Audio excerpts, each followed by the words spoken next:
Anthony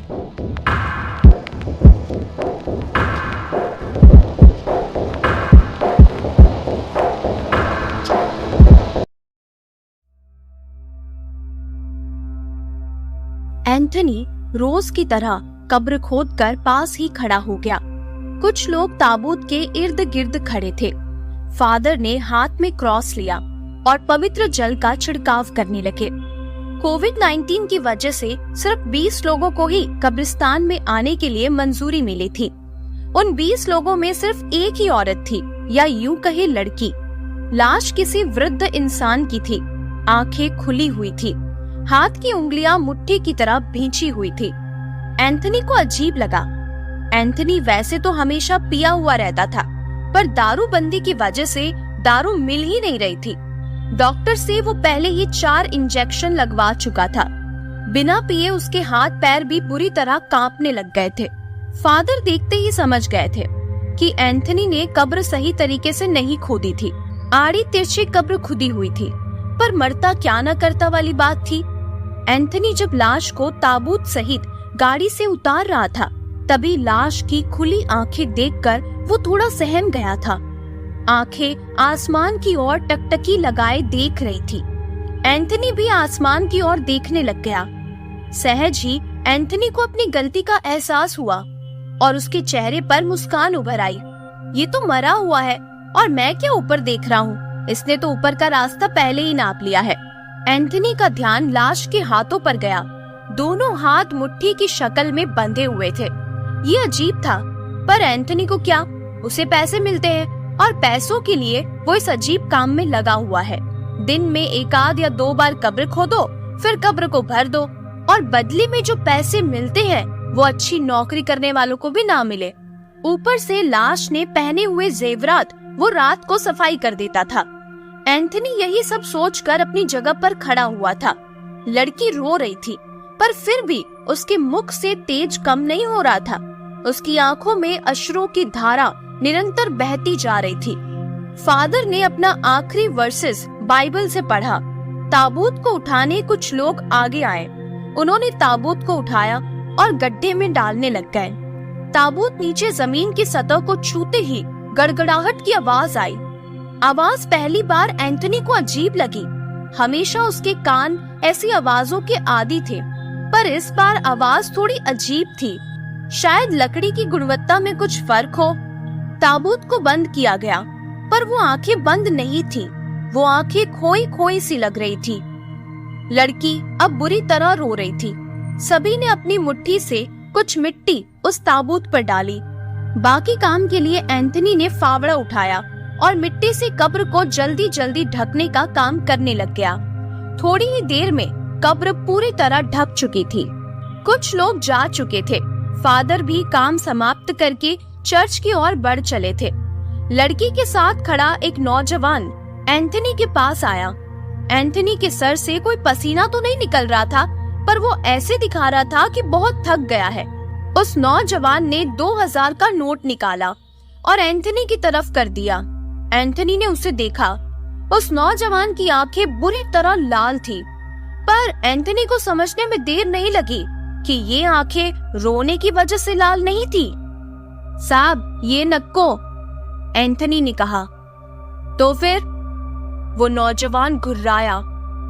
साहब, दवा चाहिए। कौन सी दवा? नौजवान अचरज में था। साहब, वो आजकल मिलती नहीं है। विदेशी नहीं तो देसी ही दे दो, पर दे दो साहब, बड़ी मेहरबानी होगी। लॉकडाउन की वजह से जीना दूभर हो गया है। नौजवान का मुंह खुला का खुला रह गया। उसने एक बार उस लड़की की ओर देखा। लड़की कब्र के पास खड़ी उस कब्र को पता नहीं कितनी देर से देखे जा रही थी। नौजवान एंथनी के पास आया। मैं बोतल दे दूंगा, पर बदले में एक काम है। साहब, बोतल के लिए तो कोई भी काम कर दूंगा, आप बोलो तो। ठीक है, फिर मैं आता हूँ रात को बोतल लेकर। देखता हूँ कि कब्रिस्तान में पीने का क्या मजा आता है। साहब, कब्रिस्तान में पीने का जो मजा है ना, वो कहीं नहीं आता। बिल्कुल शांत वातावरण और कोई झिकझिक नहीं, कोई टंटा भी नहीं। ठीक है, फिर आता हूँ रात में। तब तक तू ये नोट पकड़। एक बार जेब से बाहर आने के बाद कोई भी नोट दोबारा मेरे जेब में नहीं जाता। It's a deal. आप बड़े दयालु है साहब। एंथनी की हंसी किसी खिसियानी बिल्ली जैसी थी। नौजवान ने उस लड़की को पुकारा, जैस्मीन, अब हमें चलना चाहिए। हाँ चलते हैं मार्क। पापा को देख लूं आखिरी बार। हमेशा कहते थे कि थॉमस को कुछ नहीं हो सकता और वो हमेशा मेरे साथ रहेंगे, पर आज मुझसे दूर, अभी जमीन के अंदर दफन है। But you will always remain in my heart. इतना कहकर जैस्मिन रोने लग गई। मार्क ने उसे सांत्वना दी और जैस्मिन को लेकर कब्रिस्तान से चला गया। जाते हुए उसने एंथनी को अपने नंबर दिए और रात के 10 बजे का समय सुनिश्चित किया। रात को ठीक 10 बजे एंथनी के घर के दरवाजे पर दस्तक हुई। एंथनी ने दरवाजा खोला। सामने मार्क खड़ा था। हाथ में 2 ब्लैक डॉग की बोतलें थी। एंथनी के चेहरे पर चमक आ गई थी। मुंह में पानी भर आया था। उसने सारी तैयारियां पहले से ही करके रखी हुई थी। क्या बात है एंथनी, सारी तैयारियां करके रखी हुई है? तुझे विश्वास था कि मैं आऊंगा? विश्वास क्यों नहीं होगा साहब, तुम अपनी जुबान से थोड़ी ना फिरने वाले हो। और कुछ तो मैं भी समझ गया था कि काम क्या हो सकता है। क्या समझ गए थे? मार्क थोड़ा अचंभित था। यही कि लाश को खोदकर बाहर निकालना है। एंथनी ने एकदम इत्मीनान से कहा, व्हाट? मेरा ये मकसद तो बिल्कुल नहीं है। और तुमने ये अंदाजा लगाया कैसे? साहब, इतने लोगों को दफनाया है, कभी किसी ने वो हरकत नहीं की जो आपने की। मतलब? मैंने देख लिया था साहब। जब गाड़ी से लाश उतारकर चर्च को ला रहे थे तो आपने मुट्ठी खोलने का बहुत प्रयास किया था। आपके हाथ में एक पेपर था। मैंने देख लिया था, पर मैं चुप था। सभी लोग बाहर थे और सिर्फ आप अंदर खड़े थे। पर आपने देखा नहीं कि मैं भी चर्च के अंदर वाले कमरे में पुरानी अलमारियों में कंकाल सेट कर रहा था। अच्छा, तो तुमने देख लिया था। मार्क थोड़ा परेशानी की मुद्रा में आ गया था। हाँ, वो क्या है ना साहब, कब्रिस्तान में आने के बाद लोगों का झूठ छुपता नहीं मुझसे। छोड़ो ना साहब, लाओ जरा ये बोतल दो, गले की प्यास बुझाने दो। इतना कहकर एंथनी ने बोतल खोली और पैक बनाकर बिना चीयर किए हुए पूरी ग्लास एक सांस में गले से नीचे उतार दी। मार्क बस वहीं खड़ा था। तो मेरा काम कर, लाश को बाहर निकाल। उसके हाथ के अंगूठे के निशान चाहिए मुझे। मार्क की बातों में थोड़ी उग्रता नजर आ रही थी। साहब, पीने दो ना, 1 महीने बाद दर्शन हुए इस बोतल के। पीने के बाद तू काम करने लायक रहेगा नहीं। अब तो तू टल्ली होकर बैठा रहेगा। नहीं साहब, मैंने आपका काम कर दिया है। आप ये बोतल मुझे दो और जाओ उसी कब्र पर। मैंने कब्र खोद कर रख दी है। अब मुझे पीने दो साहब, मैं भी थोड़ी देर में ज्वाइन करता हूँ ना आपको। इतना कहकर एंथनी ने दूसरा पैक भी गले के नीचे उतार दिया। मार्क की आंखों में गुस्सा था, पर चाहकर भी वो कुछ कर नहीं पाया। अपना बैग लेकर अकेले वो कब्रिस्तान की दिशा में चला गया। मार्क का मन एंथनी को बुरा भला कह रहा था। उसे थॉमस पर भी बहुत गुस्सा आ रहा था।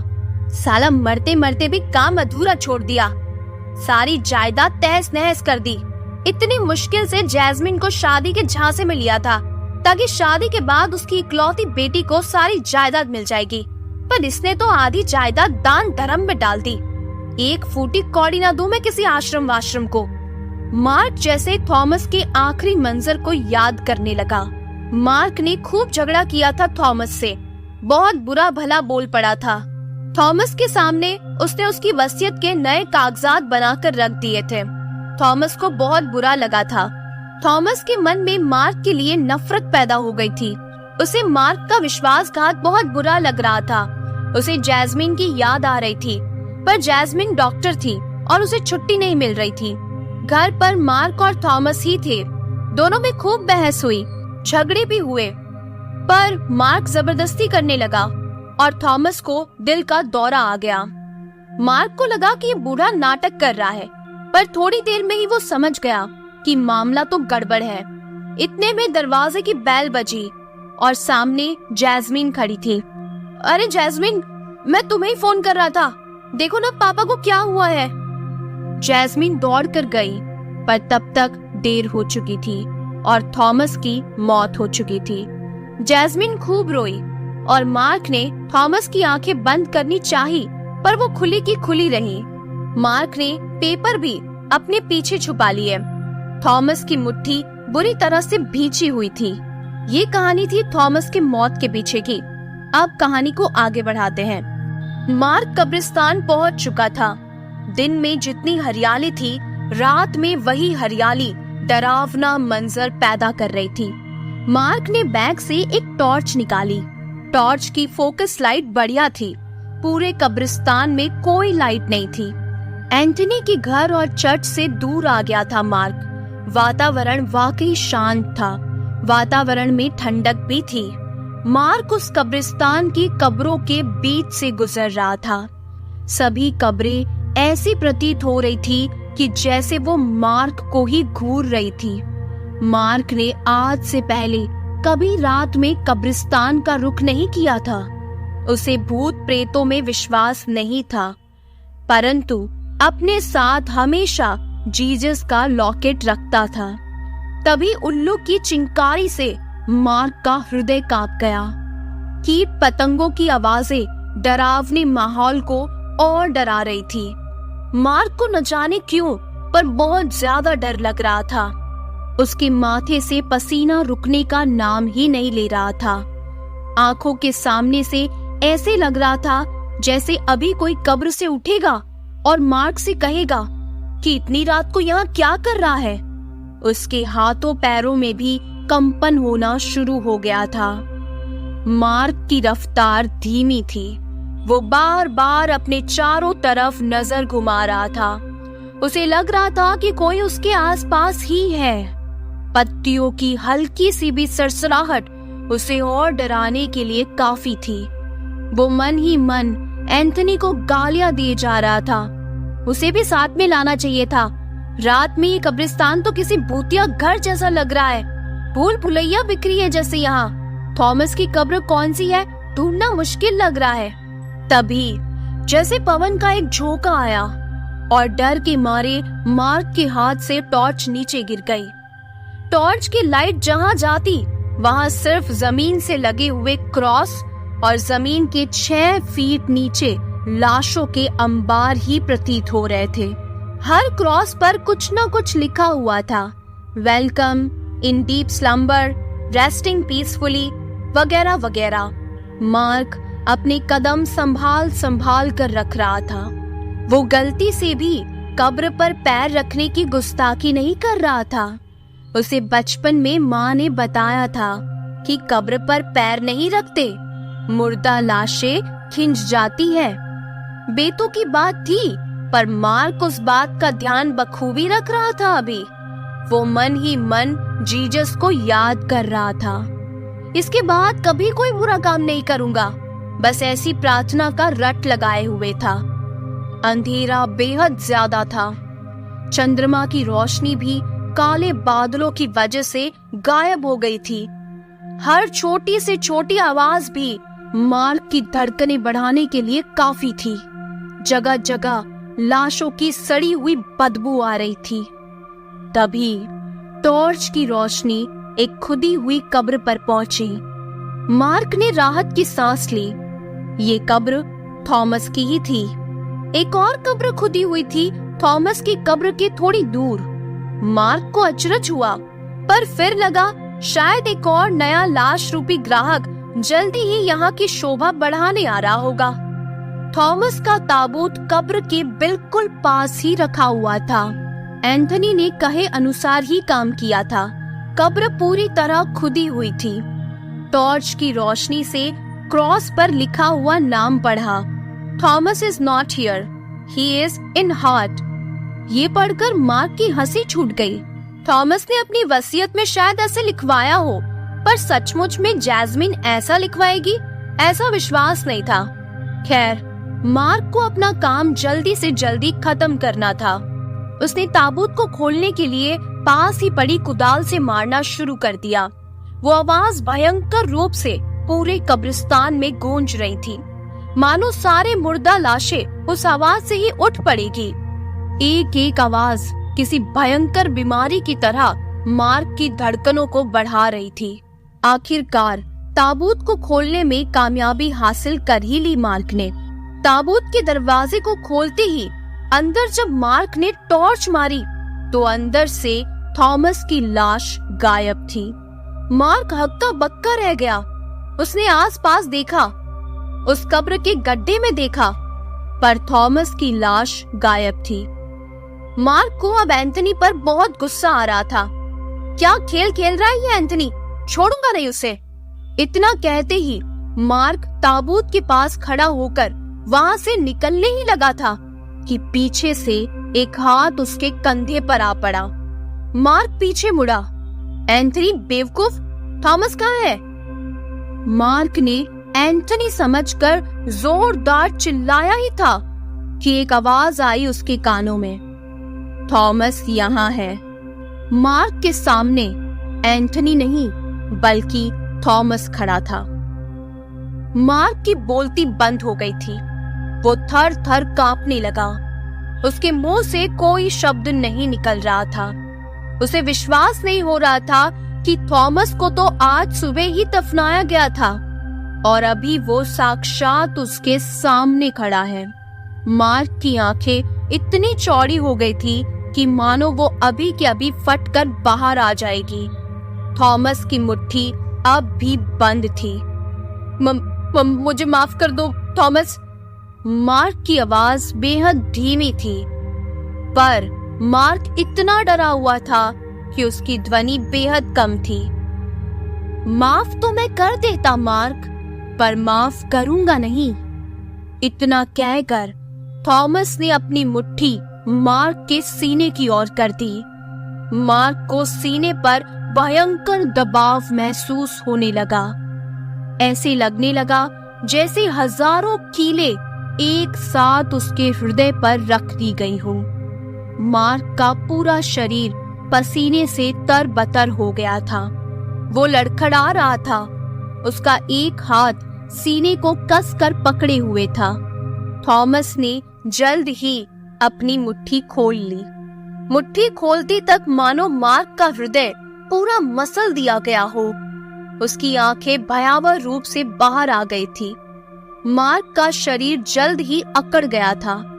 वो अकड़े हुए शरीर के साथ यकायक उस ताबूत में जा गिरा जो थॉमस का था। थॉमस ने आसमान की ओर देखा। उसका आखिरी काम पूरा हो गया था। थॉमस ने अपनी जायदाद जो अब ताबूत थी मार्क को दे दी थी। थॉमस ने अपना शरीर छोड़ दिया। उसका शरीर वही शिथिल होकर नीचे गिर पड़ा और उसकी आत्मा आसमान में विलुप्त हो गई। यहाँ एंथनी ने पूरी बोतल गटक ली थी। वो लड़खड़ाते हुए थॉमस की कब्र तक पहुंच गया। वहाँ थॉमस की लाश ताबूत के बाहर पड़ी हुई थी। मार्क भी कहीं दिखाई नहीं दे रहा था। शायद काम हो गया। एंथनी ने थॉमस की लाश को पैरों से खींचा और उसे एक और ले गया। उसने ताबूत को खोला। उसमें मार्क की लाश पड़ी थी, लेकिन फिर भी एंथनी को बिल्कुल भी अचरज नहीं हुआ। उसने मार्क की लाश को ताबूत में मजबूती से बंद करके थॉमस के पास वाले गड्ढे में धकेल दिया और मिट्टी से कब्र को पूरी तरह ढक दिया। थॉमस की लाश को थॉमस के गड्ढे में डाल दिया, वो भी बिना ताबूत के। दूसरा गड्ढा भी उसने पहले से खोद कर रखा हुआ था।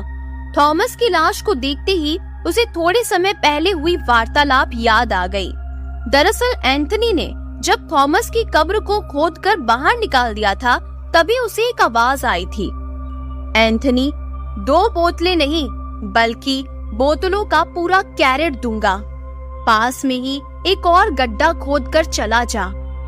एंथनी पहले तो बहुत डर गया था, पर उसने वही किया जो थॉमस ने कहा था। एंथनी समझ गया था कि आज रात एक और लाश बिना सर्टिफिकेट के जमीन के नीचे दफन होगी। उसने पास में ही एक कब्र और खोदकर रख दी थी, जिस पर कोई क्रॉस नहीं रखा था उसने। उसी कब्र में मार्क को चीर निद्रा में सुला दिया गया।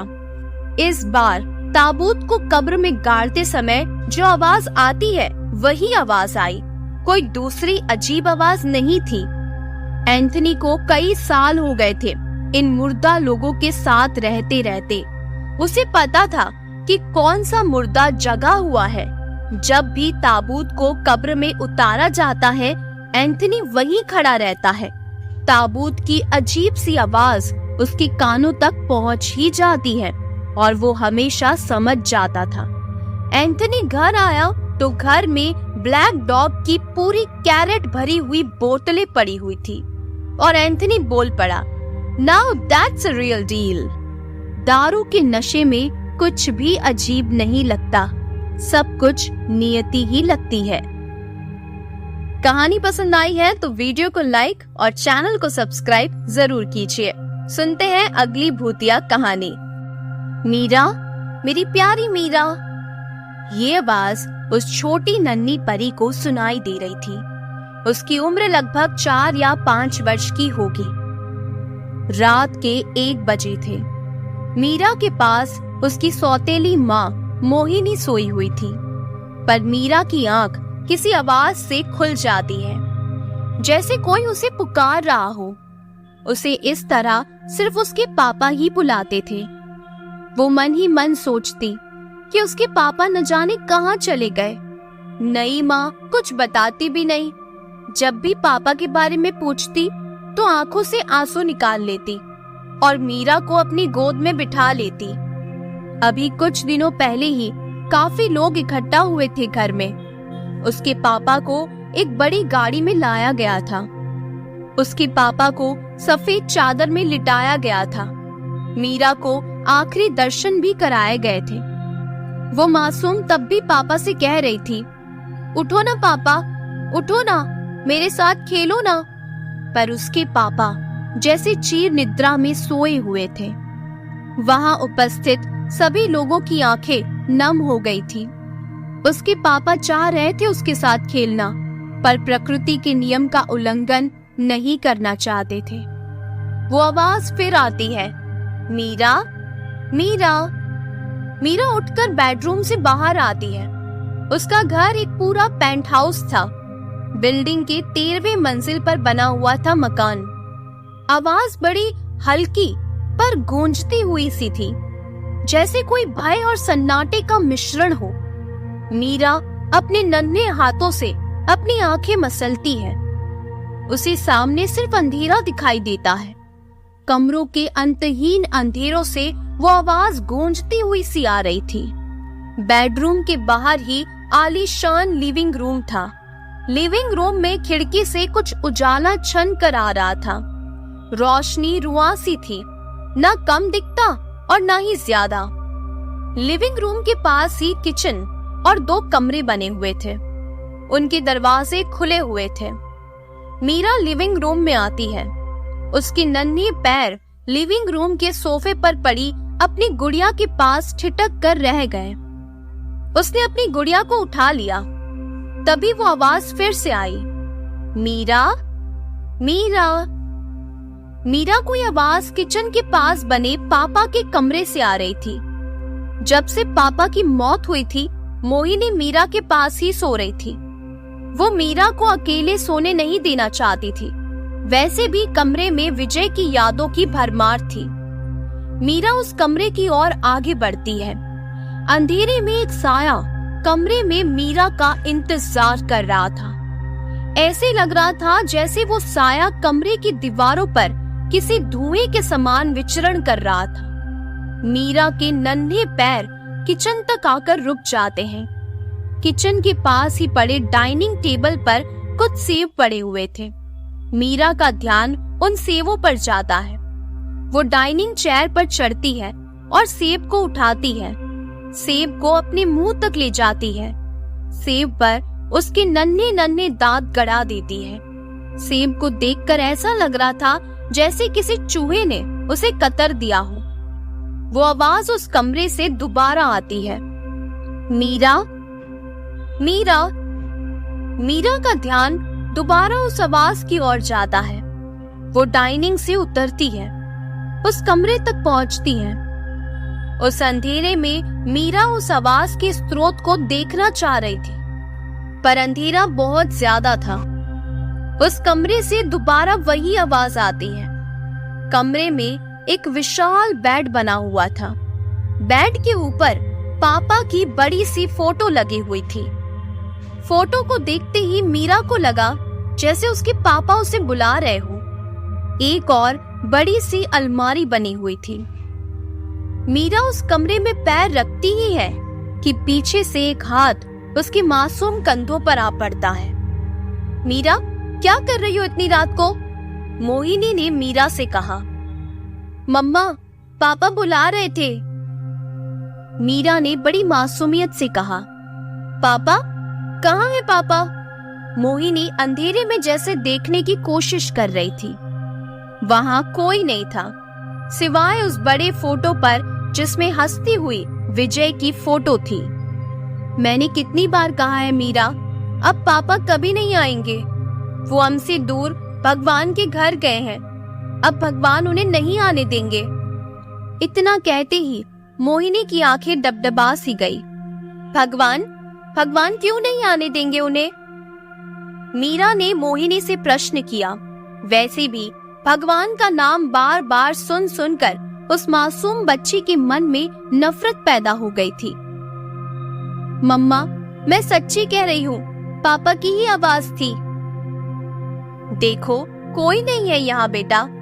मोहिनी ने कमरे की लाइट ऑन की झुंझलाहट में। वहाँ सच में कोई भी नहीं था। मीरा उस कमरे को देख रही थी। उसने वो आवाज सुनी थी, पर अब कोई भी दिखाई नहीं दे रहा था। वो असमंजस की स्थिति में आ गई थी। मोहिनी ने मीरा को उठाया और अपने कमरे में ले गई। उसे थपथपा कर सुला दिया। मोहिनी की जैसी नींद ही गायब हो गई थी। वो अपनी यादों के भंवर में उलझी हुई थी। विजय रेलिंग पर चढ़कर जोर जोर से चिल्ला रहा था और मोहिनी भी हंस रही थी। और हंसते हुए उसने विजय को आवाज लगाई।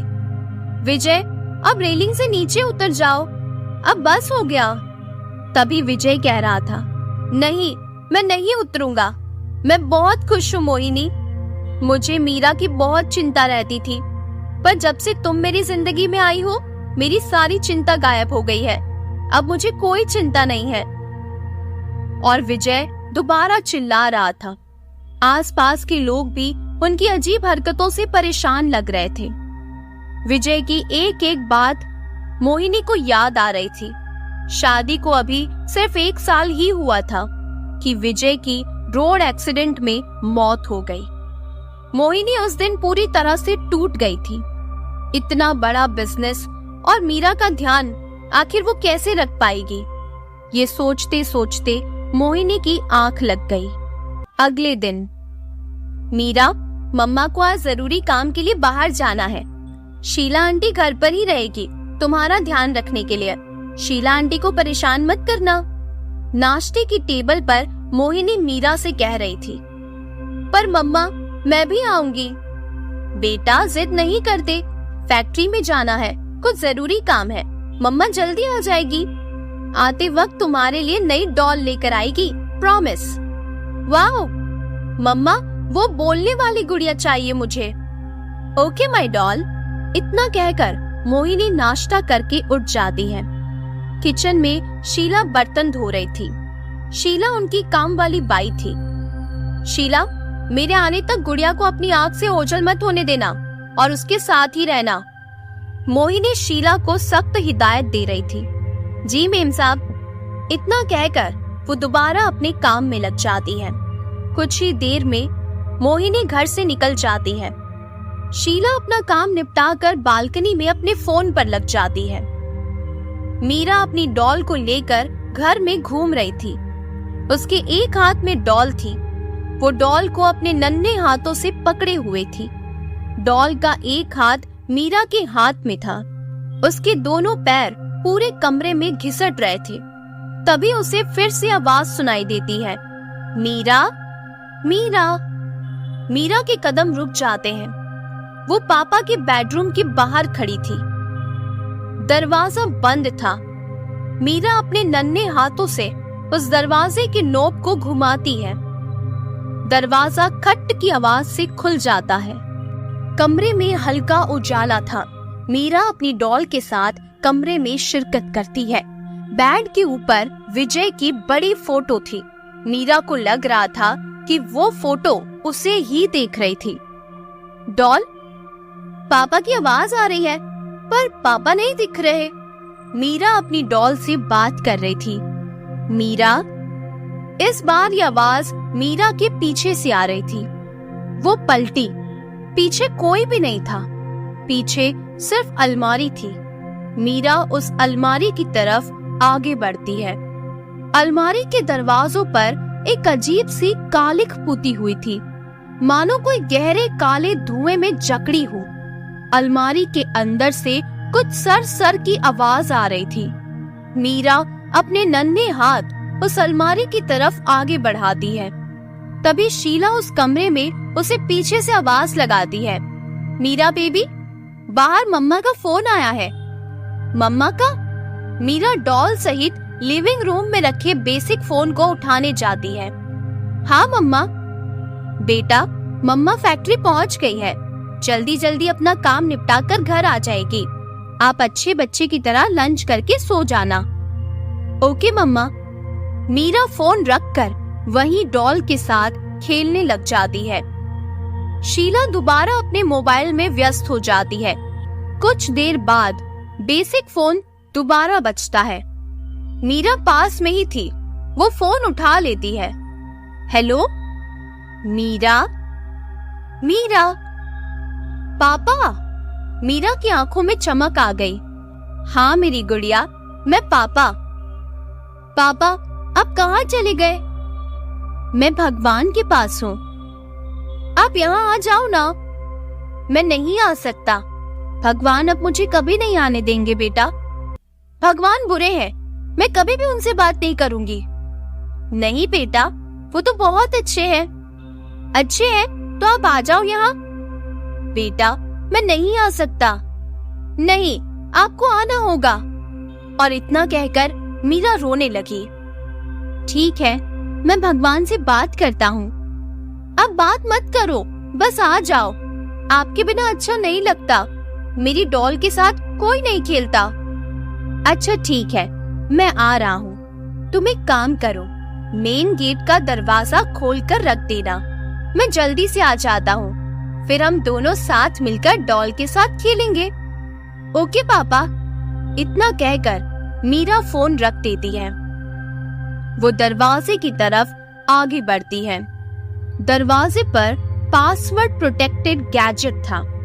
मीरा को उसका पासवर्ड पता था। वो पासवर्ड मीरा और मोहिनी की जन्म तारीख थी। मीरा जैसे ही पासवर्ड डालती है, दरवाजे का लॉक अनलॉक हो जाता है। मीरा काफी देर तक दरवाजे के पास खड़ी रही, पर दरवाजा नहीं खुला। तभी शीला की आवाज आती है लंच के लिए। मीरा उदास होकर डाइनिंग टेबल पर लंच करती है। बाद में अपने बेडरूम में सोने चली जाती है। घर में कुछ खिटपिट की आवाज आती है। थोड़ी ही देर में घर में बर्तनों की गिरने की भयंकर आवाजें आने लगती है। मीरा की आंख खुल जाती है। वो अपने बेडरूम से बाहर आती है। किचन से कुछ आवाजें आ रही थी। मीरा उन आवाजों की तरफ आगे बढ़ती है। किचन के पास आते ही उसकी नजर फर्श पर पड़ती है। फर्श पर खून बिखरा हुआ था। मीरा कुछ समझ नहीं पाती। वो डाइनिंग चेयर पर खड़ी होकर किचन में बनी हुई एक खिड़की से झांकती है। एक काला कोट पहना हुआ इंसान शीला की लाश के पैरों को खींचते हुए उसे किचन में ले जा रहा था। मीरा बहुत ज्यादा डर जाती है। उसकी नजर अपनी डॉल पर पड़ती है। वो डाइनिंग टेबल पर रखी हुई थी। डाइनिंग पर रखी हुई अपनी डॉल को जैसे ही मीरा उठाती है, पास ही पड़े चम्मच के गिरने की आवाज आती है। वो काला कोट वाला इंसान शीला के पैरों को छोड़ देता है। शीला की आंखें फटी हुई थी। माथे से लगातार खून बह रहा था। उस काले कोट वाले इंसान ने अपने बैग से खून से सना हुआ बड़ा चाकू निकाला। वो अपने जूतों की दिशा का रुख किचन के बाहर करता है। मीरा डॉल को लेकर विजय के बेडरूम में चली जाती है। वो विजय के बेड के नीचे जाकर छुप जाती है। मीरा की नजर दरवाजे की तरफ ही होती है। काला कोट पहना हुआ आदमी सीधा मीरा के बेडरूम में जाता है। उसका ध्यान विजय के बेडरूम की तरफ नहीं जाता। मीरा अचानक अलमारी की तरफ देखती है। अलमारी का दरवाजा खुला हुआ था। न जाने क्यों, पर मीरा को लगता है कि अलमारी के नीचे वाले खाने में आसानी से छुपा जा सकता है। वो और विजय जब भी लुका छिपी खेलते थे तो मीरा वहीं छुपती थी। अलमारी का दरवाजा भी आसानी से बंद हो जाता था। वो बेड के नीचे से बाहर आती है और अलमारी की तरफ आगे बढ़ती है। वो आदमी मीरा के बेडरूम को पूरी तरह खंगाल लेता है। बेड के नीचे भी देख लेता है, पर वहां मीरा गायब थी। वो झुंझलाता हुआ बाहर आता है। तभी एक आवाज आती है, खट, जैसे कोई दरवाजा बंद हुआ हो। उसका ध्यान किचन के पास में बने बेडरूम में जाता है। उस कमरे में हल्का अंधेरा था। वो अपने नुकीले जूते लिए विजय के बेडरूम में शिरकत करता है। वहां भी मीरा कहीं दिखाई नहीं देती। वो बेड के नीचे देखता है, आसपास के कोनों में देखता है, कोई भी नहीं होता वहां। तभी मीरा को छींक आ जाती है। काले कोट वाले उस आदमी के मुख पर मुस्कान उभर जाती है। उसके हाथ में चाकू पर लहू की धार कप से बूंद बूंद बनकर जमीन पर गिर रही थी। हर बूंद अपनी बेबसी को लिए हुए उस मंजर को देख रही थी। वो अलमारी के पास आता है। अलमारी लकड़ी की थी। कुल 4 दरवाजे बने हुए थे। दरवाजे मैग्नेट से एक दूजे से जुड़े हुए थे। वो पहला दरवाजा खोलता है। वहां कपड़ों के अलावा और कुछ भी नहीं था। वो दूसरा दरवाजा खोलता है। वहां टाई, घड़ी, परफ्यूम और जूतों के अलावा और कुछ भी नहीं था। वो तीसरा दरवाजा खोलता है। वहां कई प्रकार के कोट लगे हुए थे, पर मीरा गायब थी।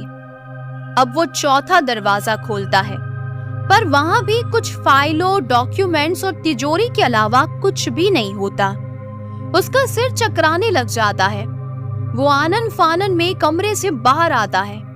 ऊपर वाले कमरों में मीरा को ढूंढने जाता है, लेकिन तभी उसका मोबाइल बजता है। काम हो गया। सामने मोहिनी की आवाज थी। मीरा तो घर में मिल ही नहीं रही है। वो काला कोट वाला धीरे से बोल पड़ा। वो घर में ही है और कहाँ जा सकती है रोहन? मैं कह रही हूँ काम निपटाओ और जल्दी जाओ वहाँ से। मैं ज्यादा देर पब्लिक बूथ से बात नहीं कर सकती। इतना कहते ही मोहिनी ने फोन रख दिया और कार जो थोड़ी दूर खड़ी थी उसमें आकर बैठ गई। मोहिनी अपनी किस्मत को कोस रही थी। विजय ने सारी जायदाद मीरा के नाम कर दी थी। इसका इल्म किसी को नहीं था। विजय से शादी और प्रेम का नाटक तो बस एक झांसा था। मीरा को अपनी माँ से भी ज्यादा दुलार देना सब कुछ एक झांसा था। मोहिनी ने बस पैसों के लिए विजय से शादी की थी। वो तो रोहन से प्यार करती थी। रोहन की मदद से ही उसने विजय का कार एक्सीडेंट करवाया था। अब मीरा को भी विजय के पास भेजना चाहती थी। शीला को सख्त हिदायत थी कि मोहिनी के अलावा और कोई भी घर में ना आ पाए। उस घर को खोलने के लिए बाहर के कोड अलग और घर के कोड अलग थे। अगर बाहर के कोड रोहन को मिल जाते तो कहीं न कहीं शक मोहिनी पर बन जाता। इसीलिए वो फोन वाला ड्रामा किया गया। वैसे भी मीरा को बार बार पापा की याद आ रही थी, तो उन लोगों ने सोचा कि आखिरी बार मीरा को उसके पापा से बात करवा ही देते हैं। यहाँ रोहन ने ऊपर के सारे कमरे छान मार लिए, लेकिन उसे मीरा का पता नहीं चल रहा था। आसमान निगल गया या जमीन खा गई, रोहन में झुंझलाहट बढ़ती जा रही थी। वो सीढ़ियों से नीचे उतरता है और दोबारा सारे कमरों की जांच करता है। किचन से रिश्ता खून अब लिविंग रूम तक आ गया था। शीला के घसीटने के निशान भी लिविंग रूम में जगह जगह बने हुए थे। रोहन गेट की तरफ देखता है। समय हाथ से निकलता जा रहा था। किसी भी वक्त मोहिनी आ सकती थी। मीरा के पास एक काला साया जैसे उसे घेरे हुए था। मीरा को एहसास ही नहीं था। दरवाजा खुलते ही उसे लगा कि मानो काले कोट वाले अंकल उसे भी चोट पहुंचाएंगे, पर पता नहीं क्यों वो काला कोट वाला अंकल उसे देख ही नहीं पाया। मीरा भी अचरज में थी, परंतु उसने उस और ज्यादा ध्यान नहीं दिया। काफी देर हो चुकी थी। मीरा अब उस अलमारी में घुटन सी महसूस कर रही थी। उसने धीरे से अलमारी खोली। बेडरूम में कोई भी नहीं था। विजय की तस्वीर अब भी मीरा को ही देख रही थी, मानो कह रही हो, मीरा मेरी प्यारी गुड़िया बाहर मत निकलना। पर वो आवाज जैसे मीरा के कानों तक पहुंच ही नहीं रही थी। मीरा चुपके से अलमारी से बाहर निकल आती है। उसके हाथ में अब भी वो डॉल थी। डॉल के एक हाथ पकड़े उसे घसीटते हुए वो बेडरूम के बाहर झांकती है। वहां कोई भी नहीं होता। वो धीरे धीरे बाहर आती है। तभी अचानक न जाने कहां से रोहन आ धमकता है। बहुत सताया तूने, कहां छुप गई थी? पूरा घर छान मारा, पर कोई बात नहीं, अब तो तुझे भी तेरे भगवान के पास पहुंचा ही दूंगा। रोहन ने अपना धारदार चाकू उठाया। मीरा बुरी तरह डर गई थी। वो खड़े खड़े कांपने लग गई थी। रोहन के चेहरे पर हैवानियत थी। उसके दस्ताने पहने हाथों में चाकू बहुत बड़ा था। मीरा ने अपनी आंखें बंद कर ली। एक बिल्कुल ही कालीक भरा हुआ कोयले समान साया आया और रोहन को हवा में उड़ाकर किचन में लाकर पटक दिया, जैसे घर में एक धूल भरी आंधी हुई हो। मीरा ने अपनी आंखें खोली तो सामने रोहन गायब था। किचन में भयंकर शोर होने लगा। सारे बर्तन तीतर बीतर होकर अपने आप ही नीचे गिर रहे थे। शीला की लाश के पास ही रोहन लेटा हुआ था। उसके सिर से खून बह रहा था। उसे समझ ही नहीं आ रहा था कि वो कैसे किचन तक आ पहुंचा। सामने जैसे कोई अदृश्य काला साया अपने हाथों में चाकू लेकर रोहन पर टूट पड़ा। रोहन की आंखें उसके शरीर से बाहर आ गई थी। उसकी आंतें भी कुछ ही पलों में जमीन पर बिखरने लगी। जल्द ही किचन से रोहन के कराहने की आवाज भी बंद हो गई। मीरा ने अपने हाथों में डॉल ली और धीरे धीरे डरते डरते किचन तक पहुंचने लगी। तभी वो काला साया मीरा के सामने पेश हो गया। मीरा ने तुरंत अपनी आंखें दोबारा बंद कर ली और एक आवाज गूंजी, मीरा मेरी प्यारी गुड़िया। मीरा को आवाज उसके पापा की लगी। उसने आंखें खोली। सामने कालीख में मीरा को उसके पापा की धुंधली सूरत दिखाई देने लगी।